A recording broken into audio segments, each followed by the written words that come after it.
Fala pessoal, mais um ManzaCast e a Convapcast, Lúcio Manza.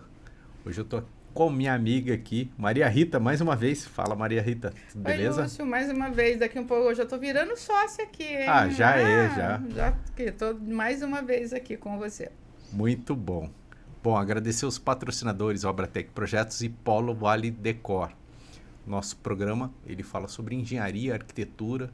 Hoje a gente vai falar sobre inovação, desenvolvimento econômico. Muito bom. Estou aqui com Alberto Marques Filho. Fala, Alberto. Famoso Mano, né? Tudo bem? Prazer estar aqui com vocês, com a nossa amiga também, Maria Rita, querida. Beleza. Bom, você deixa o seu like, siga o nosso canal, tá? Toda terça e quinta a gente tem episódios no YouTube às 20 horas. Vamos lá, Alberto. Conta um pouco. Quem é o Alberto? Um mano, né? Alberto é para quem não conhece. Pouca gente sabe que eu me chamo Alberto. Meu apelido realmente ele tomou conta, né? Uhum. E eu sou paulistano de nascimento. Vivi lá até os 33 anos.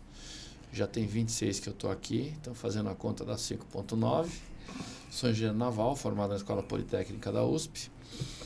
E vim para cá recém-casado, né? Alguns anos de casado, as nossas filhas pequenas, a minha esposa maravilhosa, a dona Mônica.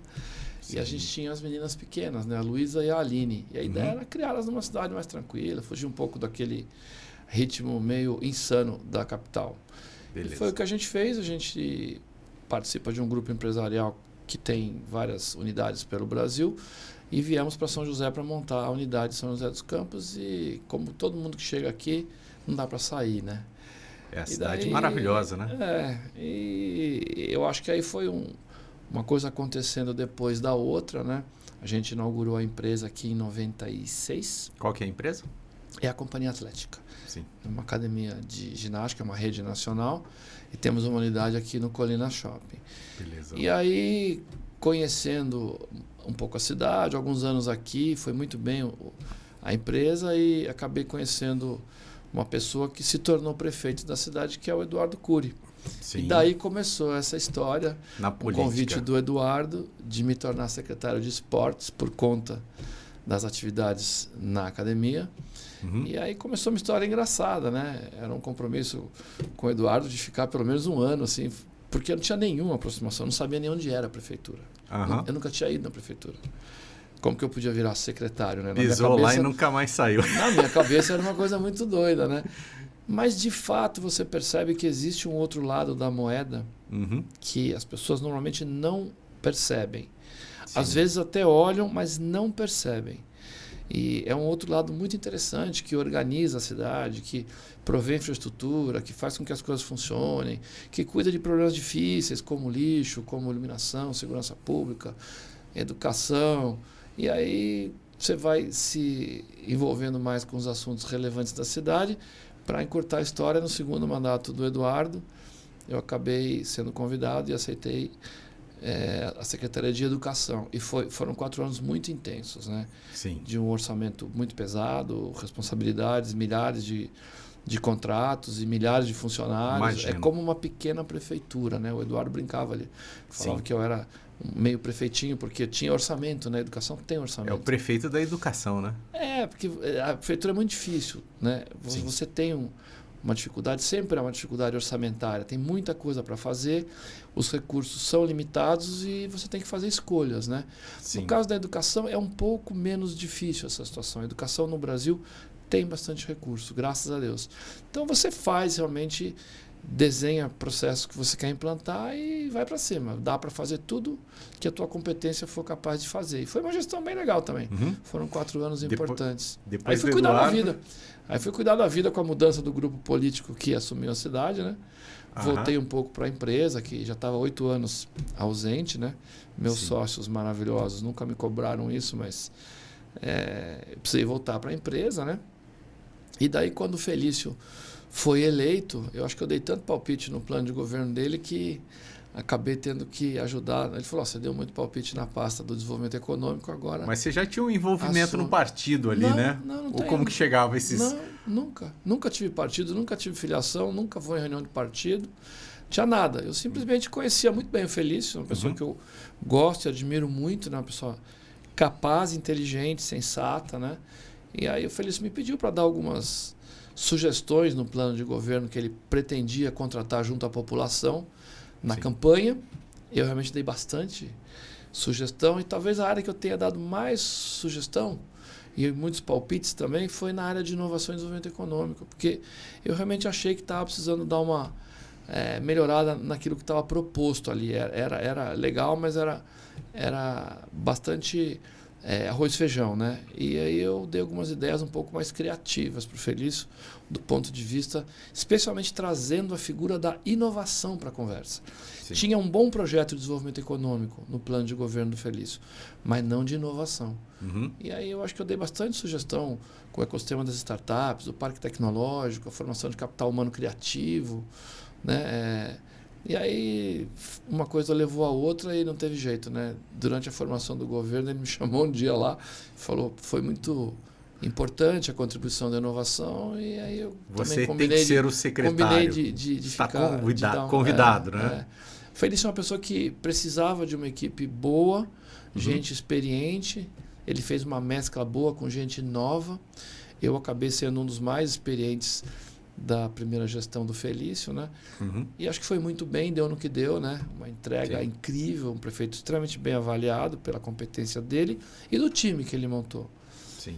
E aí, com a ida dele para o governo do estado, eu realmente pensei, Maria Rita, que de novo eu consegui voltar para a minha empresa. No segundo mandato que ele saiu para o governo? Ele foi eleito, né, no segundo mandato e ao final do primeiro ano, do segundo ano, né, tem a eleição para governador, ele colocou o nome dele, aí o Anderson assumiu e está indo super bem, na minha opinião, muito dedicado, uma pessoa com uma energia inacreditável. Muito bom, né? Ele teve aqui já. Um governo de continuidade, né? Um governo de boas ideias, que já começaram lá com o Felício, e agora o Anderson devagarzinho vai colocando algumas belíssimas iniciativas para essa plataforma de gestão dele, e a gente vai entregando aí para a cidade tudo aquilo que foi contratado, isso que é importante. Beleza, muito bom. Uma pergunta, Maria Rita? Na realidade, assim, conheço o Mano de muito tempo, né? Fomos secretários juntos e as pessoas, a gente convive tanto que viramos todos amigos, né?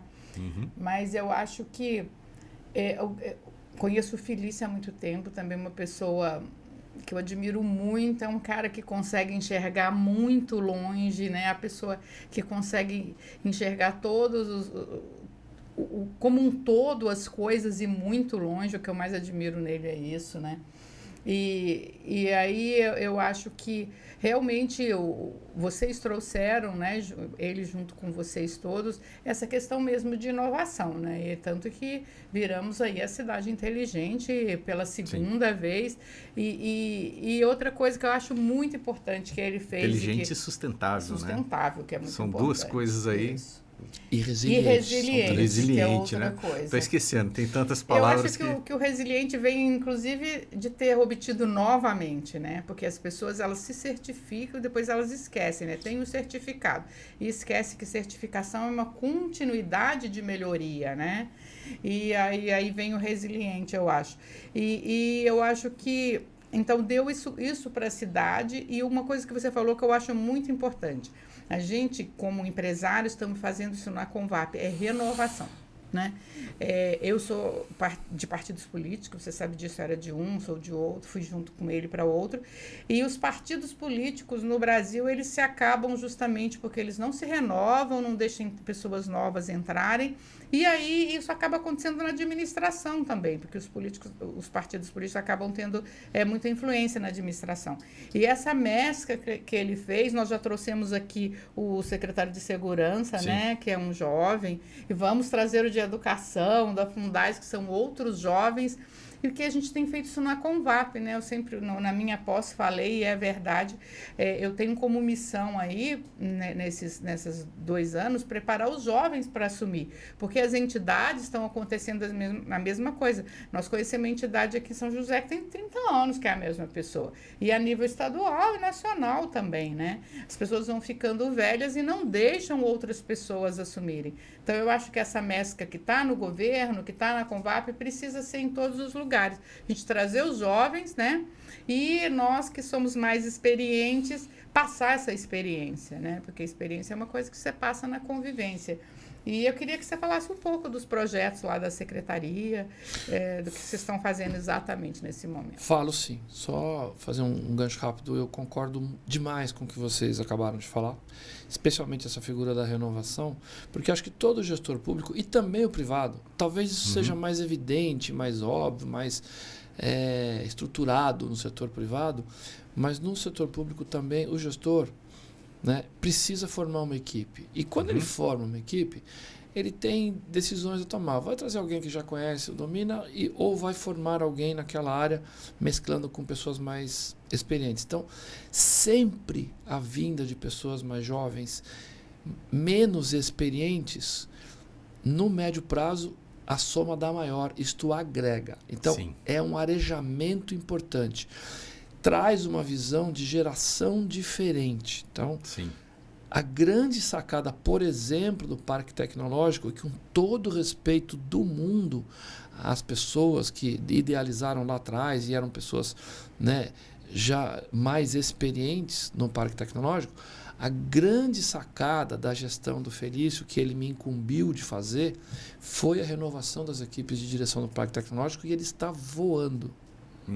Então, assim, isso que a Maria Rita falou é muito importante nas empresas e nas administrações públicas. É muito legal isso. Com relação à certificação, são 3 normas mesmo, né? 37, 120, 122 e 123. Uma para qualidade de vida e sustentabilidade, a outra para tecnologia e outra para processos de gestão resiliente. Então, a cidade já foi certificada desde o início nas 3 dimensões. A boa notícia, Maria Rita, é que do primeiro para o segundo ano, quando a gente recertificou a cidade, e agora no dia 24 vai ser anunciado num evento com publicidade e tal, é que nós melhoramos a norma de resiliência, os indicadores de resiliência.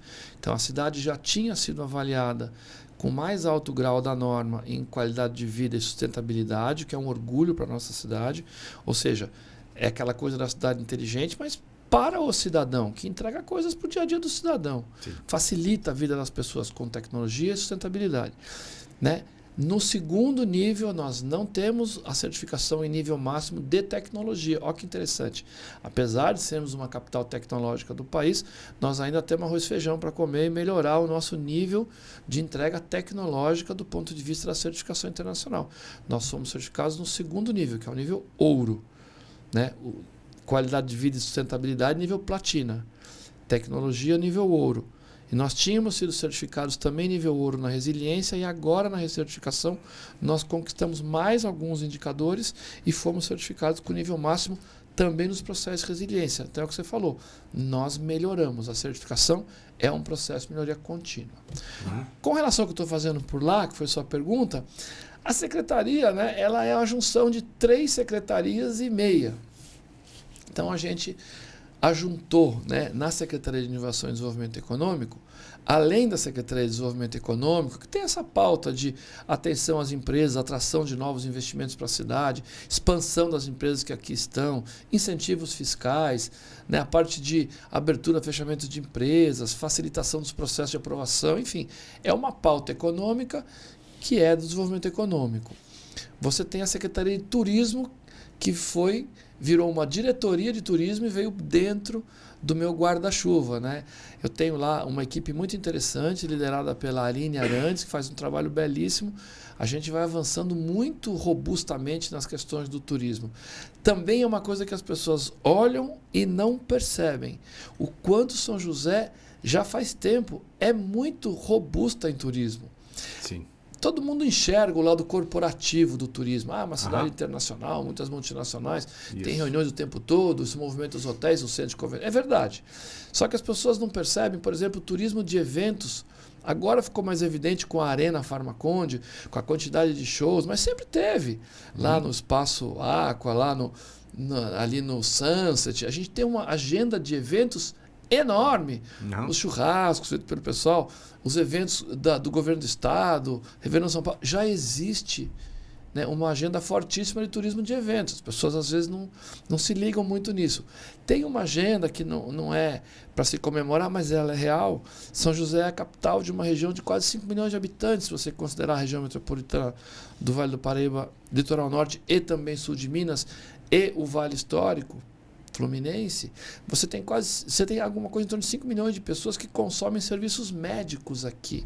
Então, quando as famílias têm algum BO maior, que precisa de uma capacidade hospitalar, de diagnóstico, tecnológico maior, elas vêm para São José. E muitas vezes, até infelizmente, tem que ficar 15, 30, 60 dias aqui cuidando dos seus entes. Então, isso gera um movimento grande também, né, dessa coisa de saúde. Você tem o turismo esportivo, né, que só vai aumentando, né, os eventos esportivos. Então, tudo isso somado transforma São José numa potência turística que o governo do estado vive festejando conosco. E o habitante médio de São José não percebe isso. E ultimamente vem crescendo muito o turismo ecológico, por conta do aumento das bikes, por conta do aumento da coisa toda a cidade, do turismo rural em São Francisco Xavier, na zona rural, nossos parques. Verdade. Né? Então, assim, o turismo é uma segunda componente importante da minha secretaria com diversos projetos. Né? O ponto rural, né, que é uma espécie de poupa-tempo da vida do homem do campo, as pessoas também não percebem. Né? São José tem 1.100 km², é um município grande, dos maiores do estado. Isso é quase o dobro do município de Campinas, para você ter uma ideia, que são 600 e poucos km². Então, assim, nós temos 68% de todo esse território rural. São bem grande, 14, 15 mil pessoas que vivem no meio rural em 3 mil e poucas propriedades rurais. Isso tem uma dinâmica da vida dessas pessoas, dos problemas e da agenda de trabalho dessas pessoas que está na minha secretaria. Então a gente trabalha facilitando a vida deles com o preparo do solo, com o acerto da alcalinidade, né? Corrigindo o pH do solo para melhoria da eficiência da plantação. A gente trabalha da porteira para dentro e da porteira para fora com alguns tratores, convênio com o governo federal, inclusive no assentamento que a gente tem aqui de produtores rurais assentados. É muito legal, funciona super bem, é um relacionamento ótimo. Né? A gente trabalha cuidando da saúde do gado, né, fazendo vacinação. São mais de 17 mil vacinas que a prefeitura aplica nas pequenas propriedades. Nos grandes fazendeiros não precisam dessa ajuda, a gente não faz. Mas nas pequenas propriedades a gente faz mais de 17 mil vacinas. Uma espécie de um convênio, como é que funciona isso? A minha secretaria contrata isso, mapeia as propriedades que precisam, que não fariam esse trabalho. Então a gente faz para garantir a saúde de toda a região. Isso é importante para o desenvolvimento econômico. Né? A gente tem agora uma espécie de extensão rural em parceria com a Secretaria do Manara, com a CEURBS, né? Eles cuidam do sistema de inspeção municipal, que é muito legal para esses produtores que querem se formalizar e vender, né, na cidade formalmente. Então, existe um sistema de inspeção municipal. E o ponto rural cuida do cadastro ambiental rural dessas propriedades, fazendo com que elas estejam em dia com o INCRA, com o governo federal. Isso é difícil para um homem simples do campo. É complexo, são sistemas chatos. O ponto rural faz gratuitamente. Quando alguém vende um bezerrinho ou vende uma vaca, alguém está precisando fazer uma operação comercial entre produtores rurais, a gente emite a guia de transporte animal na hora. Tudo isso o cara tinha que viajar antes para fazer. Então, existe uma agenda rural muito legal, que foi construída para ajudar esse homem do campo, está na minha secretaria. A gente tem a formação de capital humano. Eu digo para vocês que nós temos pelo menos duas coisas muito importantes para que a cidade seja atrativa, seja um ambiente de negócio atrativo, capaz de trazer novas empresas e motivar as que aqui estão a ampliarem os seus negócios. Você tem que ter capital humano disponível. Sim. E você tem que ter segurança pública.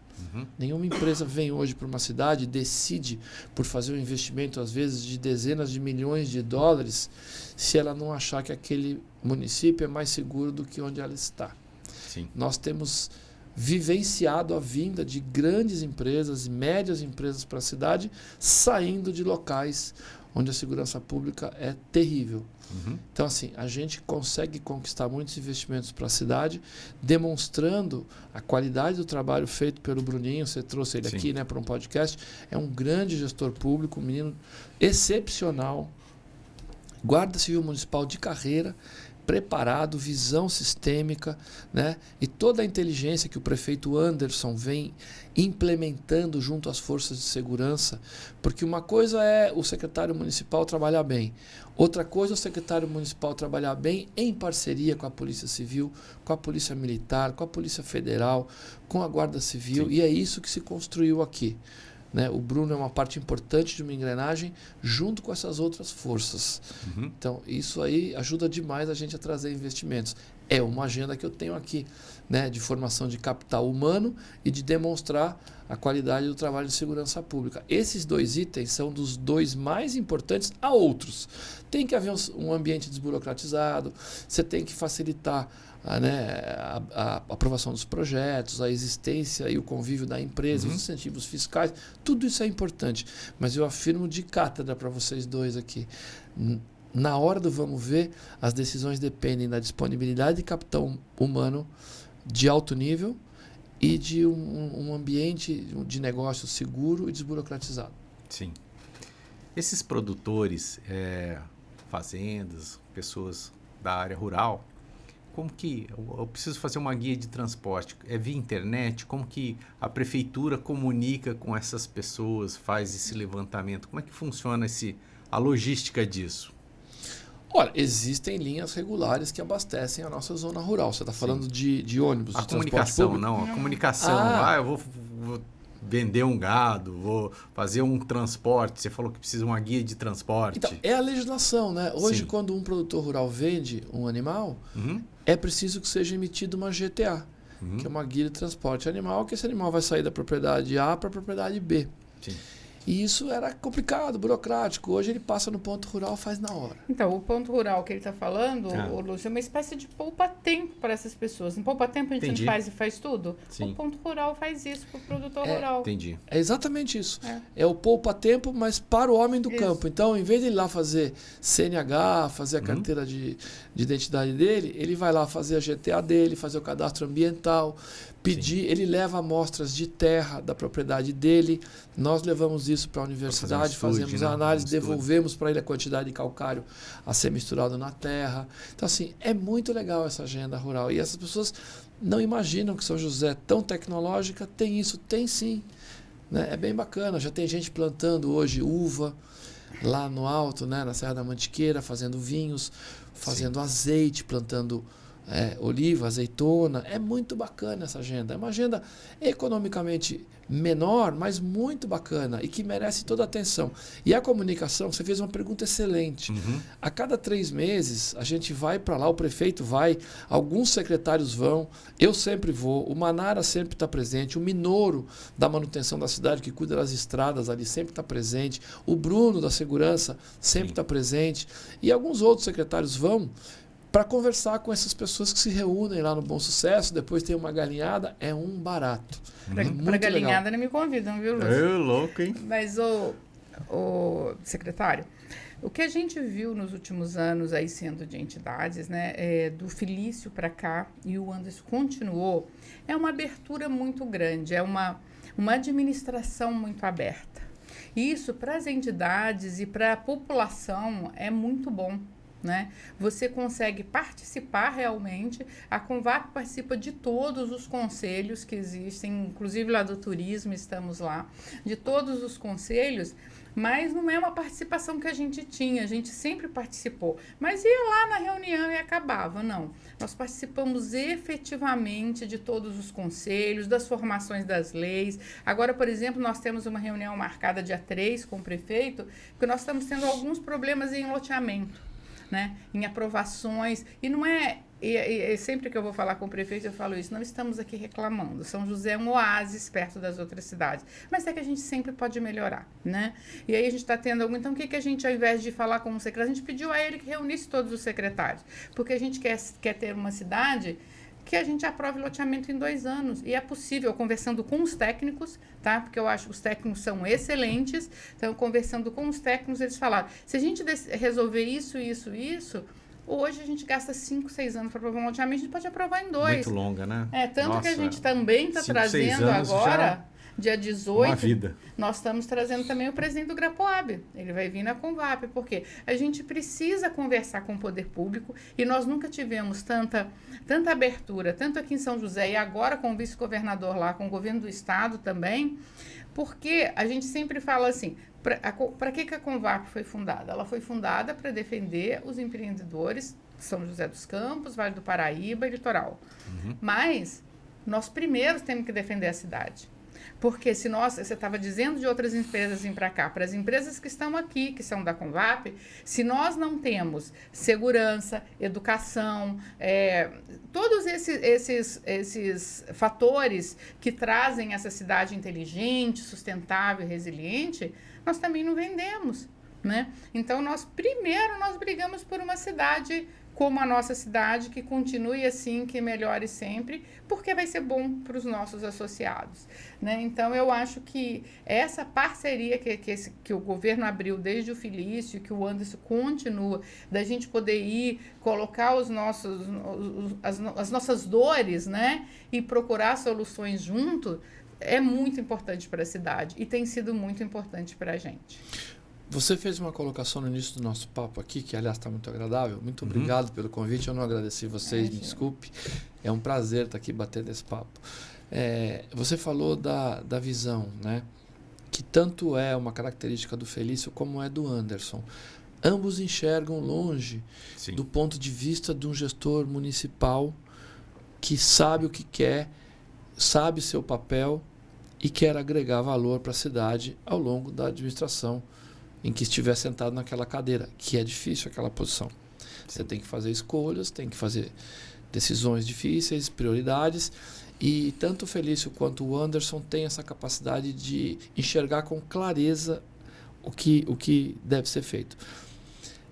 Eu acho que uma segunda característica, Maria Rita, é muito importante e que faz parte do sucesso das administrações, tanto do Felício quanto do Anderson, que é um governo de continuidade, que é o bom humor.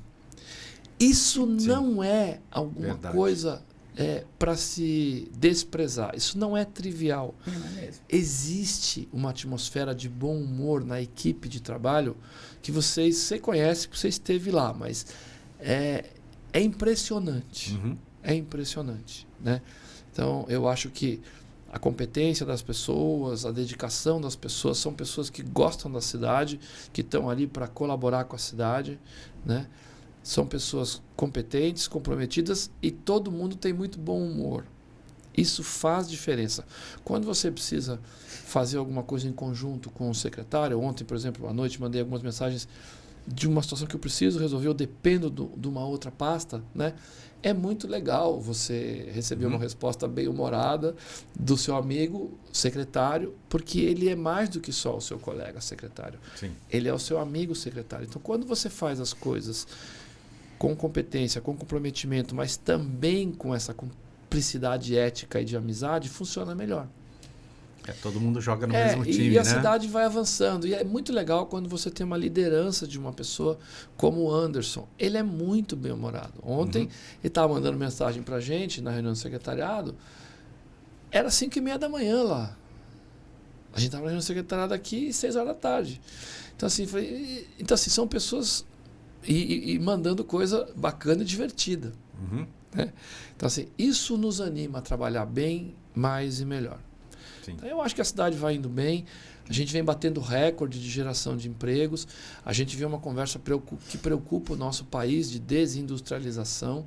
O Brasil está perdendo de novo uma oportunidade de fazer o chamado reshoring, né, que é trazer essas coisas que estão saindo da região de conflito, da Rússia e da Ásia. Né? Existe um movimento até certo ponto nacional de repatriar algumas infraestruturas industriais, e o Brasil está perdendo, né, oportunidades importantes, mas nós aqui não estamos perdendo. A gente vem colecionando mês após mês o CAGED. No último mês, a indústria dominou o CAGED. Nós tivemos 332 empregos na indústria, é o dobro do que teve nos serviços. Então, assim, é espetacular o resultado industrial. Na nossa região não tem, na nossa cidade, pelo menos, não existe essa conversa de desindustrialização. Nós estamos crescendo a indústria. Sim. Isso é uma notícia importantíssima. Por quê? Porque os empregos industriais, eles são às vezes 20, 30 vezes mais caros de serem construídos, são os que pagam os melhores salários e que têm mais longa duração no posto de trabalho. Sim. Então, assim, um emprego industrial é algumas vezes mais importante do que do ponto de vista do processo econômico. Do ponto de vista de uma família, um emprego, de alguém que conseguiu um emprego no comércio, ou no serviço, ou na indústria, está tudo certo, graças a Deus aquela família tem uma estabilidade. Mas do ponto de vista macroeconômico, o emprego industrial ele é mais difícil de ser conquistado. E são esses que a gente vem conquistando. Sim. É impressionante como a cidade mostrou a resiliência dela durante a pandemia. Nós perdemos precisamente 10 mil empregos no ano de 2020, quando explodiu aquele problema da pandemia. Sim. Foram torrados, foram destruídos 10 mil empregos. 10 mil famílias, pelo menos, se viram numa situação muito difícil. Sim. No ano seguinte, de 2021, a cidade recuperou 9.700. Praticamente repôs. Zerou ali, né? Em 2022, mais 10 mil. Em 2023, aí, se saldo Deus positivo, quiser, né? A gente passa dos 10 mil. Então, assim, isto é a comprovação da certificação resiliente da cidade. Ou seja, a cidade respondeu muito bem. Então, assim, é um esforço dos empreendedores, dos trabalhadores, do governo, numa cidade que funciona. Então, a construção civil, a gente acompanha a geração de empregos positiva há muitos e muitos anos, né? A gente sempre fala que a gente tem você gasta muito menos dinheiro, é 27 vezes menos dinheiro, Zé Renato que gosta desses números. Para gerar o emprego na construção civil é 27 menos do que na indústria. É isso aí. Né? E a gente ainda tem sempre, a gente fala que a indústria da construção civil, porque é uma indústria, a indústria da construção civil, ela, além disso, né, ela gera emprego para uma massa que não conseguiria um emprego na indústria, né? Uma massa que não tem outra qualificação mais baixa, né? E nós estamos começando a ter um problema sério, secretária. Vai faltar mão de obra na construção civil? Está faltando, Tiago. Está faltando. Apagão assim, de mão de chega obra. De fora, ele vai lá e tira outros. Então, nós queremos fazer agora, nós estamos conversando com o Senac e vamos querer parcerias da prefeitura para que a gente possa treinar a mão de obra para a construção civil. Então, quando a gente fala desse bom desempenho da indústria em São José, sim, eu estou incluindo a construção civil porque é correto. Ela é uma indústria. Sim. Né? Nos 332 empregos gerados no mês passado, a gente exclui a construção civil porque é importante você fazer uma análise. A construção civil ela é mais rápida. Né? Quando o mercado melhora, ela entra mais rápido primeiro do que, por exemplo, uma indústria metalúrgica, automotiva. Então, tudo faz parte da lógica industrial, mas elas são diferentes, do mesmo grupo, mas diferentes. Né? E a construção civil, a Maria Rita tem razão, vem desempenhando um papel importante nos empregos, né? De pessoas, às vezes, um pouco mais simples, que não acessariam os empregos industriais de CNC, de coisas mais digitalizadas, mas não são menos importantes. É o que eu falei. Sim. A família desse senhor que conquistou o emprego de mestre de obra, ou mesmo de armador, ou o que quer que seja, né? Não é só o pedreiro, ou de marceneiro, né? Aquilo equaciona a rotina daquela família. Aquela família vive em paz. Sim. Isso tem um impacto social gigantesco. Nesse sentido, até a construção civil talvez tenha um impacto social até maior do que os postos de trabalho 27 vezes mais nobres. Né? A gente está observando também um fenômeno, não é mais só olhar o CAGED. Hoje, eu tenho assim, a impressão de que é meio a meio e olhe lá.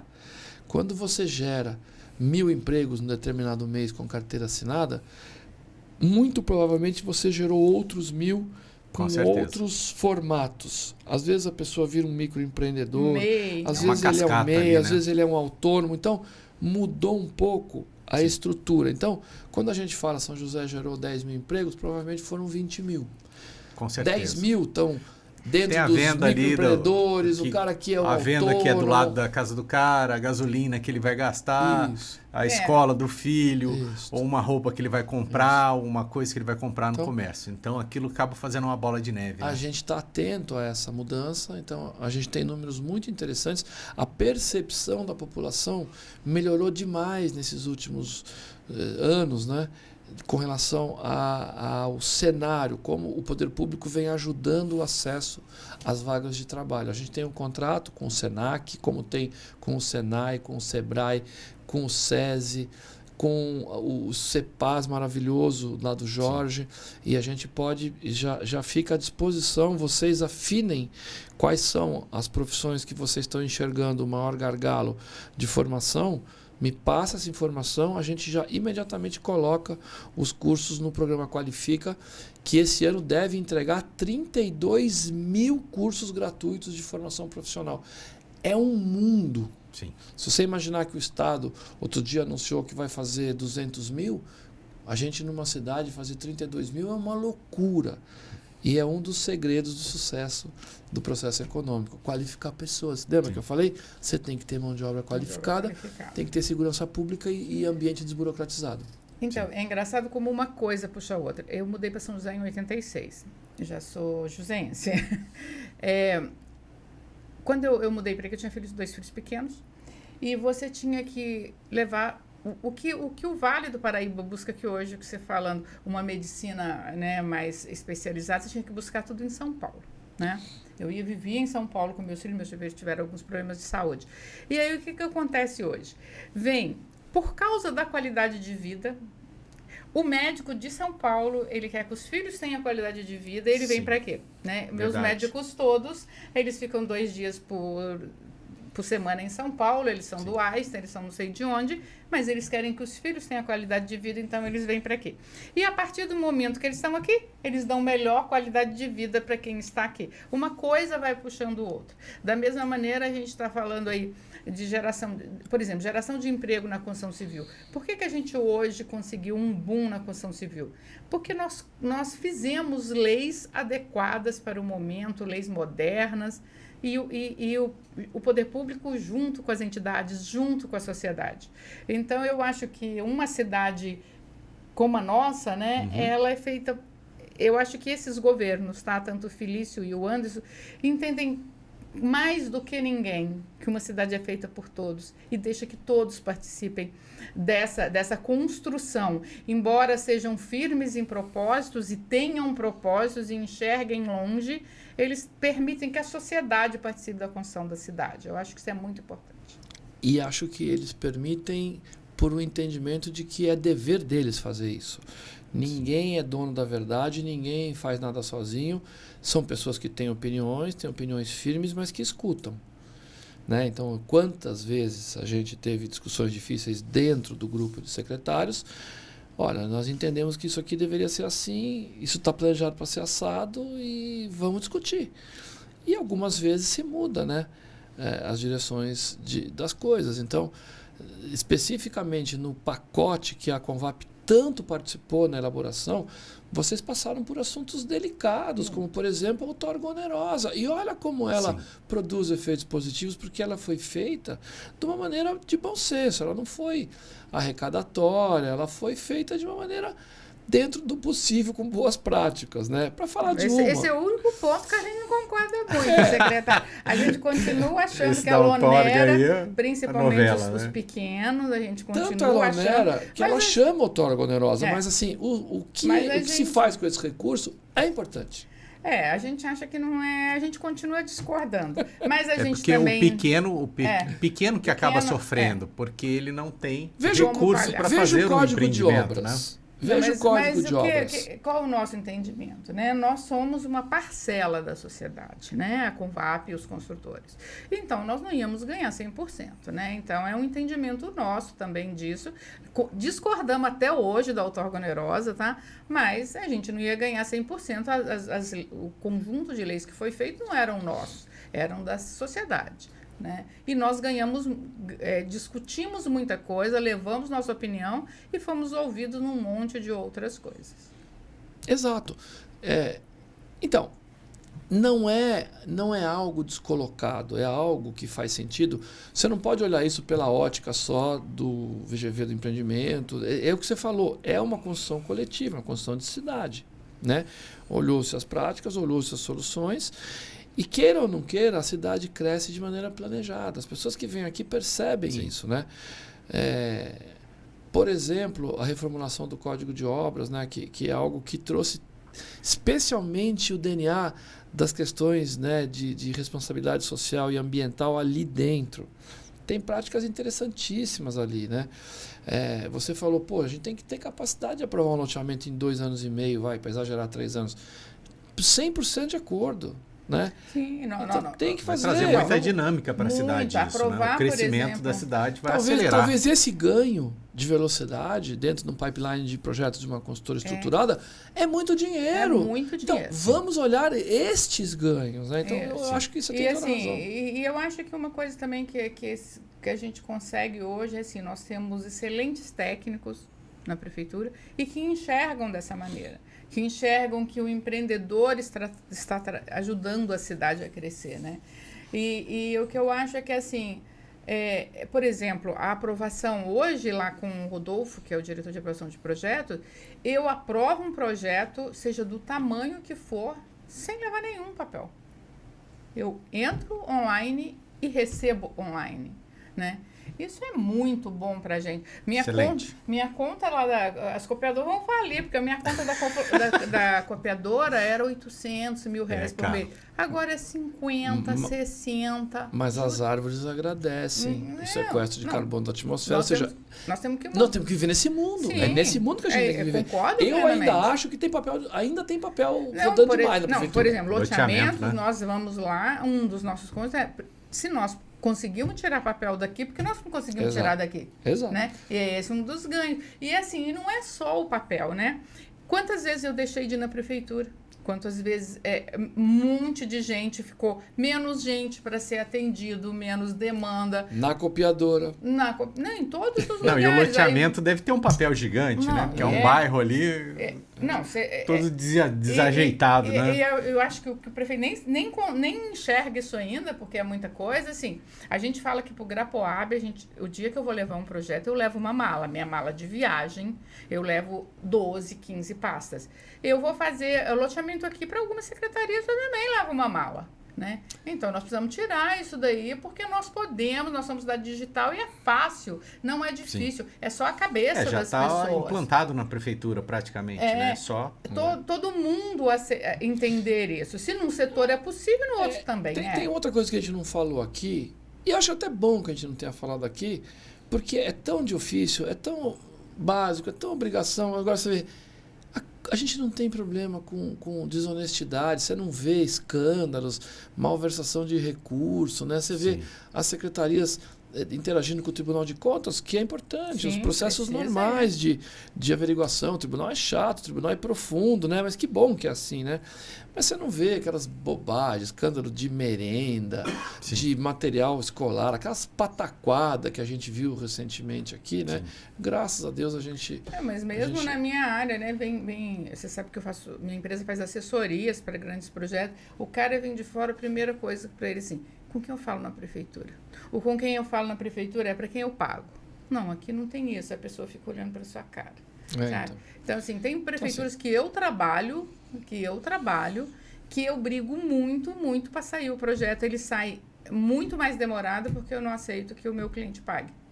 Então, esse tipo de percepção que eu acho que a população de São José tem, isso é um valor muito importante para essa cidade. Sim. Assim como é o DNA de inovação e empreendedorismo que tem aqui, assim como é da responsabilidade ambiental, uma cidade bem cuidada, você vê os parques, os jardins, a zona rural, os mananciais, o cuidado com a água, o saneamento básico. Até as árvores, né? Tem um QR Code na árvore. Exato. É impressionante. Assim, esses valores todos estão muito tranquilos assim na visão média da população, né?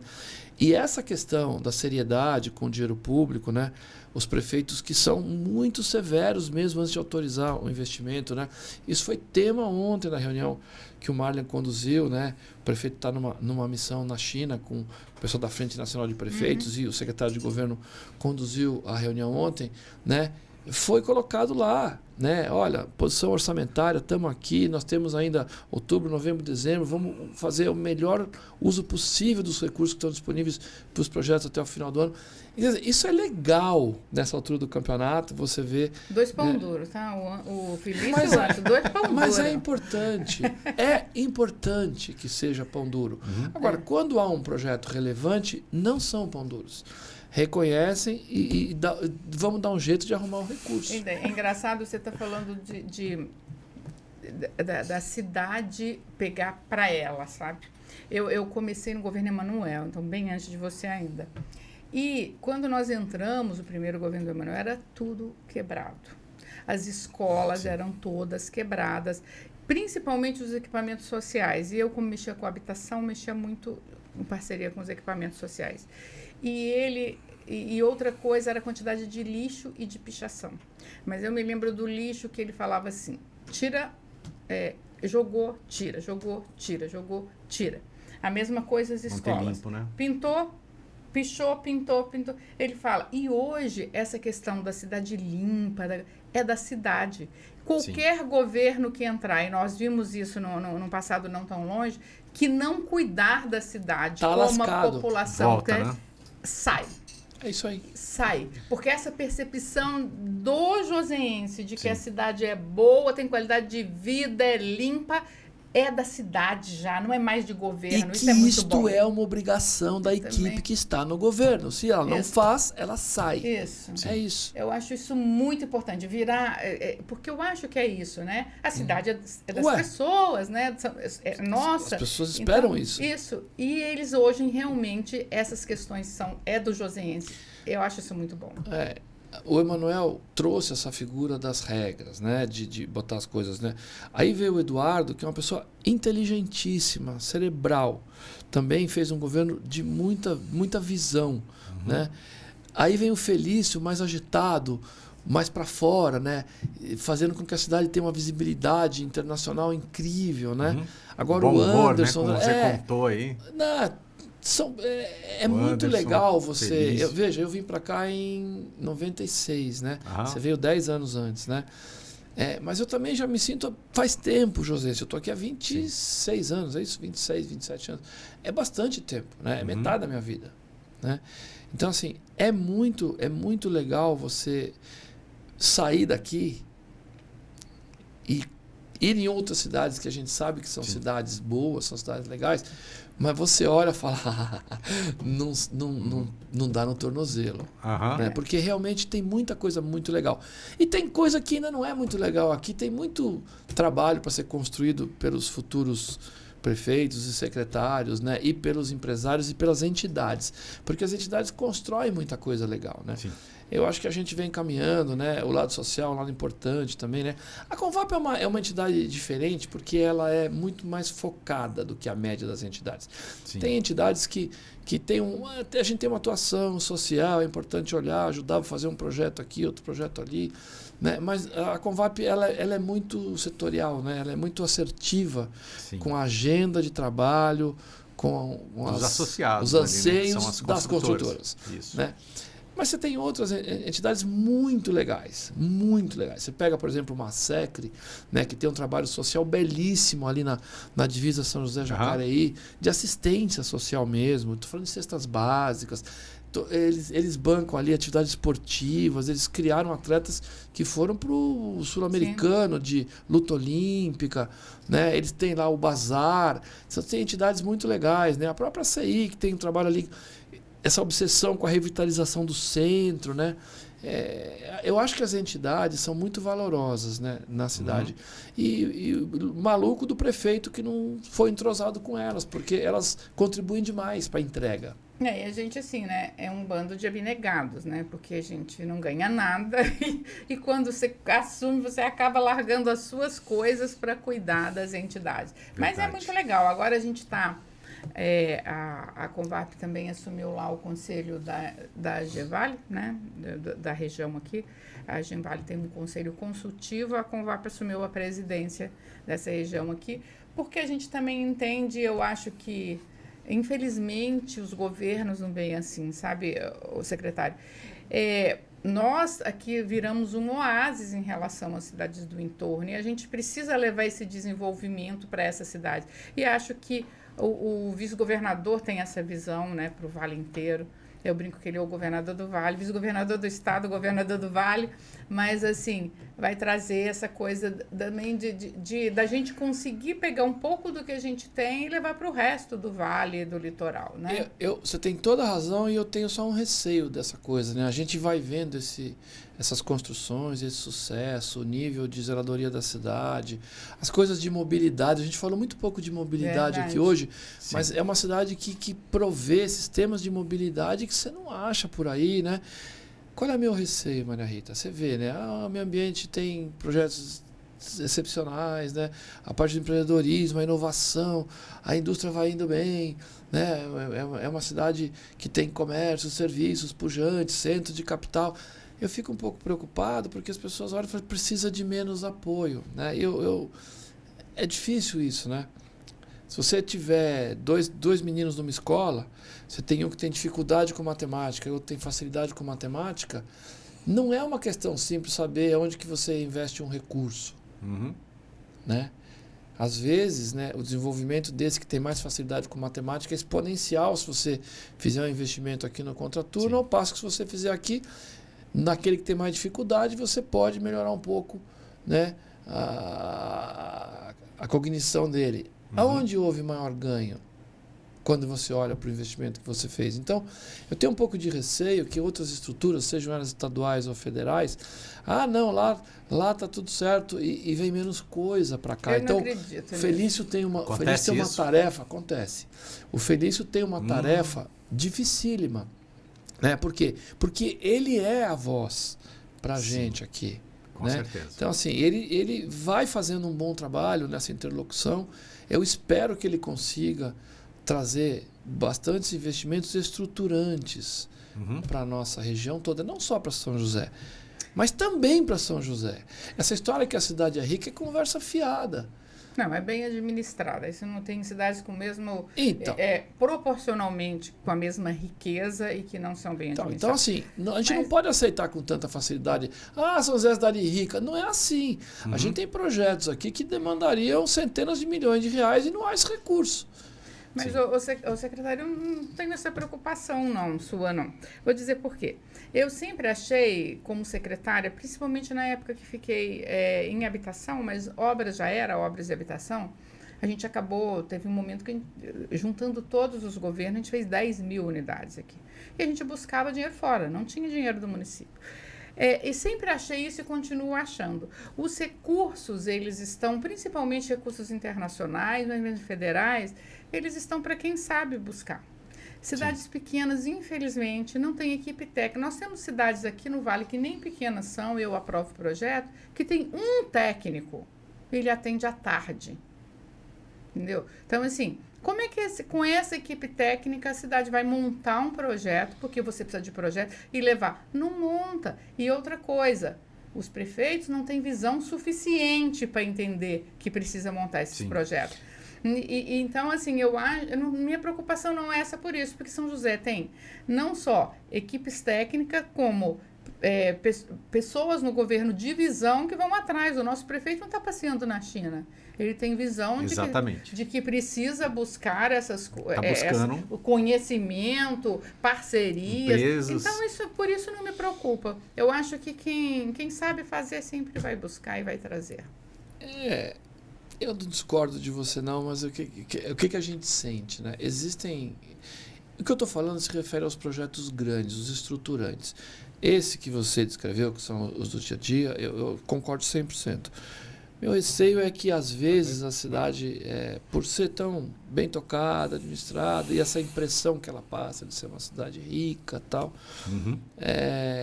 a gente perca, né, um olhar de algum investimento para vir para cá. Mas é o que você falou, tem que correr mais atrás, então vamos correr. É isso. Mas assim, eu acho que a visão também de perder, você também pode ganhar, né? Porque a cidade inteligente, né? Inovação, os carros elétricos, tal, tudo que tem na nossa cidade. Então, você está falando, a gente pode perder porque o pessoal acha que é uma cidade rica, tal, tudo.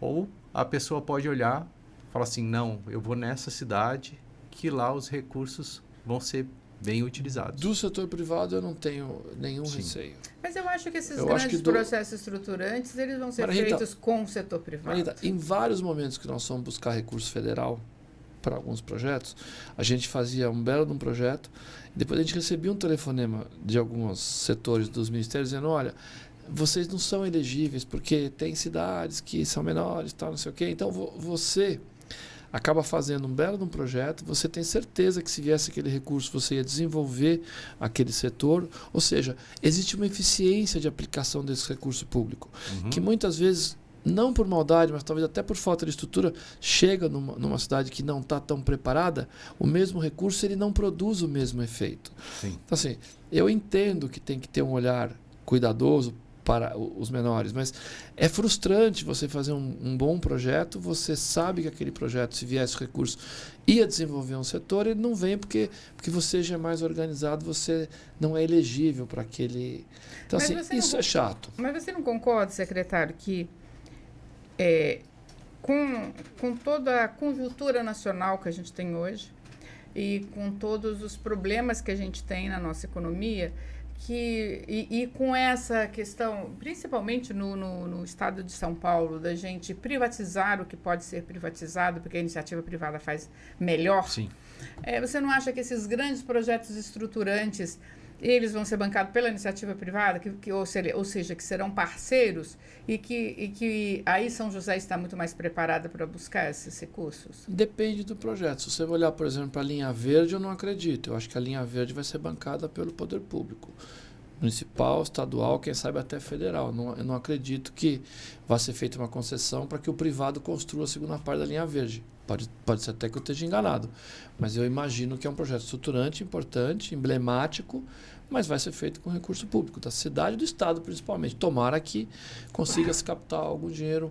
Está aí um bom exemplo. Talvez se a cidade pedalar, ela não vai ser elegível por causa do tipo de projeto. É disso que estamos falando. Mas, enfim, é a regra do jogo. Eu não estou aqui reclamando, eu só estou ponderando. Sim. Acho que a gente, no Brasil, quando você vê assim, a regra do jogo, né, da gestão pública, tem muita coisa que vai ao contrário da maior eficiência.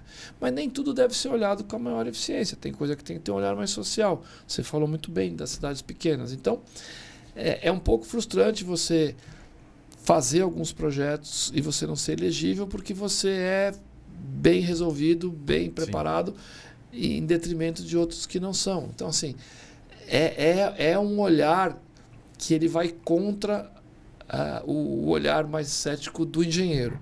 Mas eu entendo, é mais ou menos como vocês na discussão da Convap, não dá para ganhar tudo. Eu entendo, eu acho que o poder público faz, né, um balanço disso e é importante que faça também. Né? Você vê, nós temos uma grande parte do orçamento federal que são emendas parlamentares. Né? Um dia desse, conversando com um deputado que tem votos aqui, sempre ele nunca viu uma emenda sua lá. E ele falou para mim, Maria Rita, se eu der 500 mil para São José dos Campos, faz diferença nenhuma. Se eu der 100 mil para 5 cidades pequenas, faz uma diferença enorme. né, naquela cidade. Então, eu acho que um pouco é isso mesmo, né, desse olhar. O que eu acho é que, enquanto também, um outro problema é isso, enquanto a gente for assim, né, para essa cidade que não tem estrutura, eu dou menos, a cidade também não se estrutura, né, e aí vai, né. Eu não quero polemizar, tá? Pelo amor de Deus, mas só para a gente pegar nesse teu exemplo, e aproveitando a data, para mandar os parabéns por alguém que eu admiro profundamente, que é o Eduardo Cury, que hoje faz aniversário. Não sabia, parabéns a ele. Fui grande abraço para o Cury, que é tempo. Na verdade, é o responsável, né, por essa maluquice de eu estar aqui hoje. Mas, enfim, um grande abraço para ele, que é um amigo querido e um deputado de altíssima qualidade. Ele fez emendas aqui em São José, mesmo sabendo que não ia fazer uma enorme diferença. Por exemplo, ele mandou 400 mil reais, eu me lembro na época, para o Parque Tecnológico, né? E mandou outras vezes e outras emendas importantes. Do gás, ele mandou. Ele tinha certeza que algumas estruturas importantes iam ser construídas lá. Politicamente, ele não estava preocupado em ter ganhos com isso. Ele tinha convicção que construir um novo laboratório no Parque Tecnológico, que foi o caso, ou construir uma sala de treinamento lá, que foi uma outra emenda que ele fez, eram ações importantes, que iam ter uma eficiência daquele recurso público investido. E foram. Mas aí você mas ele é muito diferenciado. Já ia falar, é um deputado muito fora da média, né? Eu estou falando de um deputado dentro da média. É disso que estamos falando aqui, assim. É um pouco frustrante, mas eu entendo, né? Eu duvido que o Eduardo deixaria de fazer esse investimento no laboratório de metrologia que ele mandou dinheiro lá para o parque, para fazer 5 pequenas cidades com 100 mil reais, porque ele não estava olhando o ganho político e estava olhando, sim, a eficiência da emenda dele, né? Que, afinal de contas, é dinheiro público, né? Sim, com certeza. Então, não discordamos, Maria Rita. Não, nem discordo do que você está falando também. Eu só estou colocando uma realidade. É verdade. É uma realidade. Com a qual a gente tem que conviver. E vamos embora. E vamos fazer o melhor que a gente puder enquanto a gente estiver na frente desse processo. É isso. Eu brincava com o Felício, assim, quando ele assumiu, que eu já tinha decidido ficar fora do poder público por várias coisas, e eu falava para ele, vou te ajudar muito mais estando fora do que dentro. E eu acho que como entidade a gente sim ajuda a cidade, não ele, a cidade como um todo, né? E eu acho que foi muito bom que eles tenham essa visão. O dia que você topou ser presidente da Convap, eu falei, olha, é excepcional para a prefeitura, porque você é uma pessoa que tem trânsito e visão de como funcionam as coisas lá dentro, sim, sabe o que tudo, é mais complicado, que às vezes é muito simples para quem está de fora, e não é. E você estava numa posição chave, eu achei ótima. A Convap fez um grande negócio contratando Vossa Senhoria. Só falta o salário, Lúcio, só falta o salário. É isso que eu pensei aí. Eu estava do lado do Anderson, lá na Genvale, quando eu assumi lá o conselho, a Convap assumiu, e ele falou, mais um salário, mais um salário. Né? Vou aproveitar e mandar um abraço pro Theo aqui, que então agora é teu parceiro de conversas frequentes. Com certeza. Ô, Teodoro, eu não tô nesse conselho aí, mas o dia que você quiser me convidar para almoçar, por favor, faça isso, né? Não, mas para o almoço também quero, né? Mas, assim, com certeza será uma grande parceria lá. O Theo é ótimo, acho que a Genvale está em ótimas mãos, o Theo tem visão, tem energia. Está dando um outro caminho também, né? E eu acho que isso é muito importante. E a gente vai estar sempre lá. Não sei até quantas pernas teremos que ter, mas estaremos, Lúcio, né? Isso aí. Em todos os lugares aí. Mas é bom essa agenda puxada, não é? A gente trabalha bastante, mas você anda pela cidade e vê o resultado de muitas coisas, né? Uhum. Tem tantos projetos bacanas que a gente participou. As minhas coisas, que é lá onde eu recebo os chequinhos lá, estão ficando meio atrasadas, né? Esse é o problema. Não chora, Maria Rita. Mas tá bom. Eu gosto disso tudo e acho que é assim que a gente constrói tudo, né, Lúcio? Isso aí. Gratidão ao Mano, Alberto Marques Filho. Muito obrigado. Excelente aqui o nosso podcast. Gratidão, Maria Rita. Mais uma vez, hein? Mais uma vez. Estamos aí sempre juntos. Eu agradeço a vocês dois pelo convite e queria aproveitar para agradecer a minha família, né? Que a gente... Sim. Há 14 anos, né? Você fica mais distante, a minha esposa maravilhosa, minhas filhas lindas e agora tem 2 netos, né? Uhum. Meus irmãos também. Então a gente fica mais longe da família para se dedicar à cidade, né? Uhum. Mas eles acho que entendem esse processo, é legal. Okay. Maravilha. Valeu, pessoal. Muito obrigado. Super podcast aqui. Humano, Alberto Marques Filho. Gratidão, Maria Rita. Um abraço, pessoal.